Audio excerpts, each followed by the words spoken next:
Então, o funcionamento básico da rede neural, vamos ter a camada de entrada. Essas camadas que ficam entre a camada de entrada e saída, a gente chama de camadas escondidas. Então, esse aqui é um exemplo de uma camada escondida só. E a camada de saída que tem as respostas. Então, geralmente a gente faz computação simples sobre esses valores com funções sigmoides ou funções limiares ou tangente hiperbólica. Então, essa é a forma de funcionamento basicamente de uma rede neural com essas repetições também. Então, você tem a entrada, chega até a camada de saída, ajusta os pesos e faz novamente esse treinamento com outro dado de entrada e assim sucessivamente. Quantas vezes forem precisas para você ter a resposta desejada. Então aqui nós vamos ver o perceptron, que é o primeiro tipo de rede. No perceptron nós vamos ter as camadas de entrada e as camadas de saída, de uma forma mais simples primeiro. Aqui nós temos o somatório, né, que é o W0, que é o bias, mais o somatório dos Ws, que são os pesos, vezes as variáveis de entrada. Nós temos então esse bias e ela vai fazer sempre o treinamento de uma forma que você faça a separação linear dos dados. Então a gente não vai conseguir, com essa primeira rede, fazer separações desse tipo. Então, depois a gente vai ver outro tipo de rede que tem uma lógica semelhante ao Perceptron para fazer essas separações. Então, o algoritmo do Perceptron ele vai procurar um vetor de pesos com projeção positiva, que é feito pelo produto interno dos pesos x pelos pesos W, com todos os exemplos positivos, e a projeção negativa com os exemplos negativos. Então, é basicamente assim que vai funcionar esta rede Perceptron. Então a gente não vai conseguir fazer, por exemplo, essa separação aqui desse triângulo aqui, a gente não consegue separar dos quadrados, porque ela vai funcionar de uma forma linear. Então aqui que vai acontecer os passos, por exemplo, passo 1, você tem um valor atual aqui e o desejado, digamos que é esse aqui no meio. Depois você passa no passo 2 e passou um pouquinho aqui, o valor atual e o desejado está aqui. Então essa aqui é a característica da rede, você vai tentar ajustar o valor atual com o desejado, quantas iterações você precisar. Então aqui está o algoritmo básico do Perceptron, que a gente pode ver aqui comentado, né? Então aqui são as atualizações dos pesos iniciais, né? Então eles começam com W igual a 0, o bias também começa com 0, a taxa de aprendizagem dessa rede ela é usada como 1, né, que é o alfa. Enquanto o critério de parada não for satisfeito, você vai fazer os passos de 2 até o 6.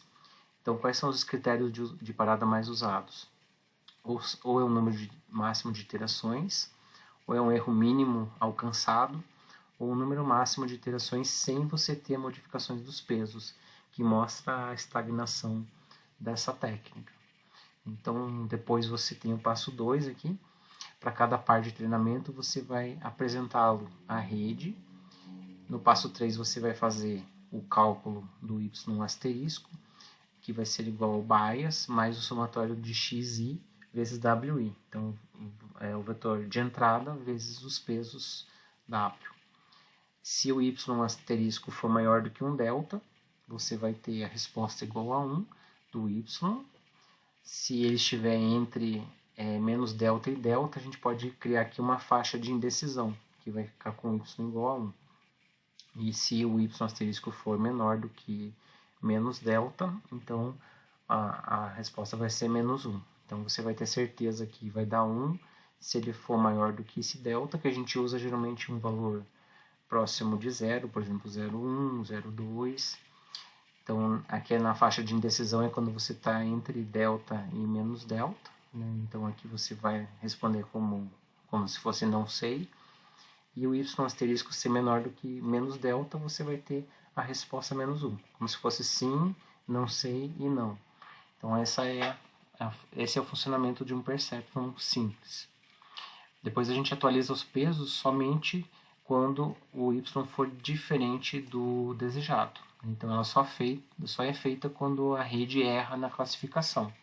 Então se você tem o valor desejado diferente do y, você vai fazer o W atual vai ser igual ao W anterior, mais o alfa vezes o valor desejado vezes o x, xi.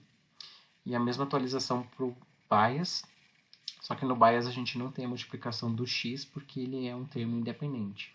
Então vai ficar só alfa vezes d, que é a mesma coisa aqui, só não multiplica por x. Agora, se a rede respondeu certo, se o y for igual ao desejado, então o w atual vai ser igual ao w anterior e o bias atual também fica igual ao bias anterior. Depois você calcula o erro quantitativo da rede, vê quantos padrões estão classificados corretamente.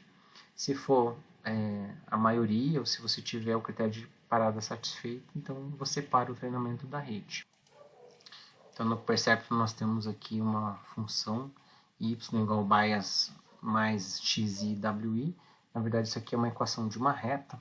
Então essa equação na reta ela vai sendo feita a cada iteração, cada entrada que você tem mostrada para a rede, você vai ter uma dessas retas de classificação.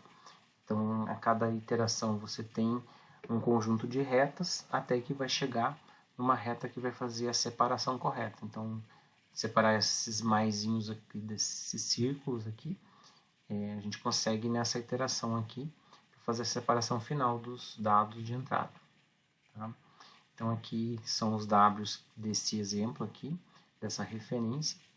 Então, aqui nós temos alguns exercícios para vocês verem os passos desses exercícios.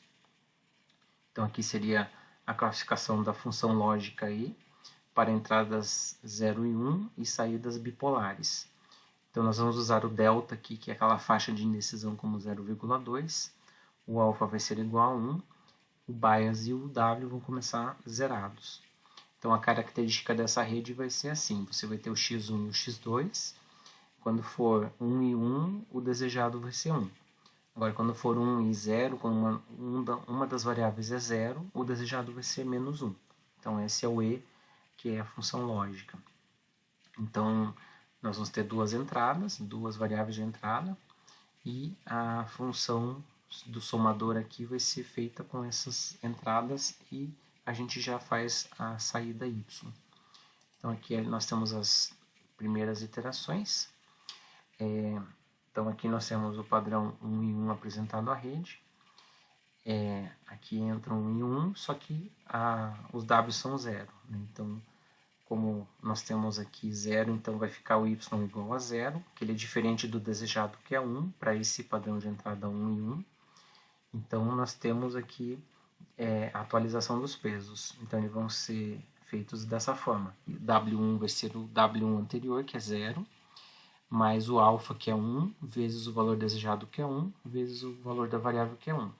Então, o W1 vai ficar 1, o W2 é a mesma coisa, e o bias também. Então, a separação vai ser feita com essa função aqui, x1 mais x2 mais 1, maior ou igual que 0,2, ou x1 mais x2 mais 1, menor que menos 0,2, que vai dar a equação dessa reta e dessa outra reta aqui. Então, aqui nós temos o espaço de separação. Então, como essas inequações aqui são... uma primeira é maior que 0,2, seria essa região, e essa outra região seriam as regiões de uma das variáveis aqui, seria de o valor 1, e aqui seria o valor menos 1. Dá para ver aqui que não é o que acontece, o que a gente queria que acontecesse. Porque quando você tem 0 e 1, a resposta é menos 1. 0 e 0, a resposta é menos 1. 0 e 1 é a resposta menos 1 também, e a única que dá 1 seria com a combinação do x1 e do x2 iguais a 1. Então, nesse caso aqui, as duas retas não fazem a separação, então nós vamos continuar com essa primeira iteração, fazendo a apresentação do próximo padrão de entrada. A gente consegue ver aqui, que é o 1 e o 0. Então, apresentando o 1 e o 0 para a rede, nós vamos ter as seguintes contas aqui. Então, você vai entrar com o 1 e o 0, o y asterisco vai ser igual a 2, que é o somador. Depois você vai ter que o y vai dar 1, que é diferente do desejado, que é menos 1. Então a gente faz a atualização dos pesos. E aqui nós temos o peso W1 vai virar 0, W2 vai virar 1, e o θ, o bias, vai ser igual a 0. Então, fazendo aqui a separação do espaço de busca aqui, das variáveis, então você vai ter aqui essas duas inequações. x2 maior que 0,2 seria essa região aqui superior, x2 menor que menos 0,2, essa aqui de baixo, e não está sendo feita a separação adequada. Então a gente continua apresentando os dados para a rede. Então apresentando o 0 e 1, terceiro par aqui de dados de entrada. Nós temos também que vai dar um somatório igual a 1 para esta combinação de dados de entrada. Então aqui você tem que é diferente do desejado, que é menos 1. Então atualizamos os pesos novamente, só que agora como o W1 e o W2 viraram 0, então a gente não tem visualização possível da interpretação gráfica dessa classificação. E finalmente a gente apresenta o 0 e o 0, que o desejado vai ser menos 1. Então fazendo essa apresentação aqui, o y vai ficar igual a menos 1, porque o y asterisco também é menos 1. Então a classificação está correta, então os pesos ficam da mesma forma que estavam. Então aqui a gente finaliza a primeira iteração e vamos para a próxima iteração. Só que a gente pode fazer as contas aqui antes para ver quais são os dados corretos ou não. Então nós pegamos essa combinação de pesos aí, que são esses últimos que foram feitos aqui, W1 é 0, W2 é 0 e o bias é 1, menos 1. E fazemos as contas para todos os padrões de entrada. Então, para 1 e 1, fazendo essa conta vai dar menos 1. O desejado dele não é menos 1, então é um padrão que está errado. Para o 1 e o 0, fazendo as contas aqui, vai dar menos 1. Fazendo bias mais a combinação linear aqui de W vezes XI. Esse está correto, é o desejado. Para o 0 e 1 também deu certo. E o último também. Então a gente tem um erro quantitativo aqui, que a gente pode fazer 100% vezes 1 de 4 elementos. Então vai dar 25% de erro nessa primeira iteração. Então a gente pode fazer a segunda iteração se não for o 25% o mínimo que você quer alcançar. Então nós apresentamos todos os elementos novamente. Então a gente apresenta 1 e 1 novamente, com a última combinação de pesos, né, que seria W1 0, W2 0 e o bias igual a menos 1. E fazendo essa conta aqui vai dar y igual a menos 1. Fazemos a atualização dos pesos, porque é diferente do desejado. E nós temos essas equações aqui. Essas inequações aqui, elas vão te dar essa região de separação. Então aqui está um pouquinho melhor do que a primeira apresentação, mas ainda está errado.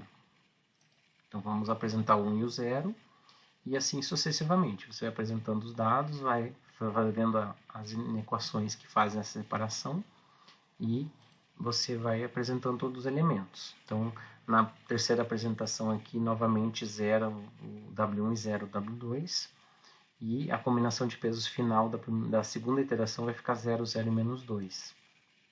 Então, com essa última apresentação, nós temos novamente 25% de erro, porque o primeiro não deu ainda o valor desejado igual a 1.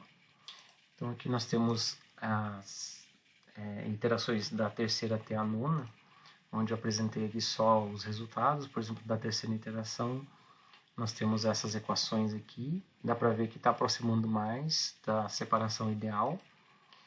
E na quarta iteração, essas são as inequações que fazem a separação. Na quinta iteração, são essas duas. Na sexta e na sétima também. Depois, na oitava iteração, já dá uma separação um pouco melhor, só que o 1 fica na região de indecisão. E é na nona iteração que é feita a separação correta desses dados com essas inequações aqui, com esse conjunto de pesos, W1 igual a 2, W2 igual a 3 e o bias igual a menos 4. Então aqui, depois do final da nona iteração, a gente pode constatar que todos os elementos estão classificados corretamente. Fazendo o y asterisco de cada um, você tem aqui os y com a função limiar feita a partir dessas variáveis aqui, e esses são os resultados dessa iteração com os dados corretamente classificados. Então aqui nós fizemos a entrada com 0 e 1, né, que são as entradas que a gente fez aqui com as saídas bipolares. Agora, se você fizer entradas e saídas bipolares, o resultado está aqui. Então a gente faz novamente da mesma forma, Começamos com 0 também nos Ws, no bias, com o alfa igual a 1 também. Fazendo essa conta aqui, a primeira combinação de pesos vai dar 1, 1 e 1. A separação aqui está feita dessa forma. Só que agora, como as variáveis são dessa forma, 1 e 1, a combinação dessas duas variáveis vai te dar o valor 1. Agora, 1 e menos 1, então aqui 1 para a variável x1 e menos 1 para a variável x2, então aqui vai dar o menos 1. Aqui também é menos 1 e menos 1, e aqui é menos 1 e 1. Então aqui nós temos essas três variáveis aqui que são as variáveis menos 1, que eu quero separar dessa variável 1. Então aqui nós temos uma separação já um pouco melhor do que aquela que a gente viu do primeiro exemplo. Fazendo a segunda apresentação, que é do 1 e do menos 1, nós temos aqui essas duas inequações aqui, que vão dar essa separação aqui, que ainda está errada, né, que não está colocando o menos 1 separado do 1. E na última iteração aqui, na última apresentação do menos 1 e 1 e a apresentação do menos 1 e menos 1, nós temos essa combinação de pesos final, que vai dar 1, 1 e menos 1. Então essa aqui é a separação que já te dá na primeira iteração a resposta correta. Então aqui a gente tem essas duas inequações aqui que fazem a separação correta dos dados. Então se você jogar aqui todos os y asteriscos, você tem os y aqui classificados corretamente.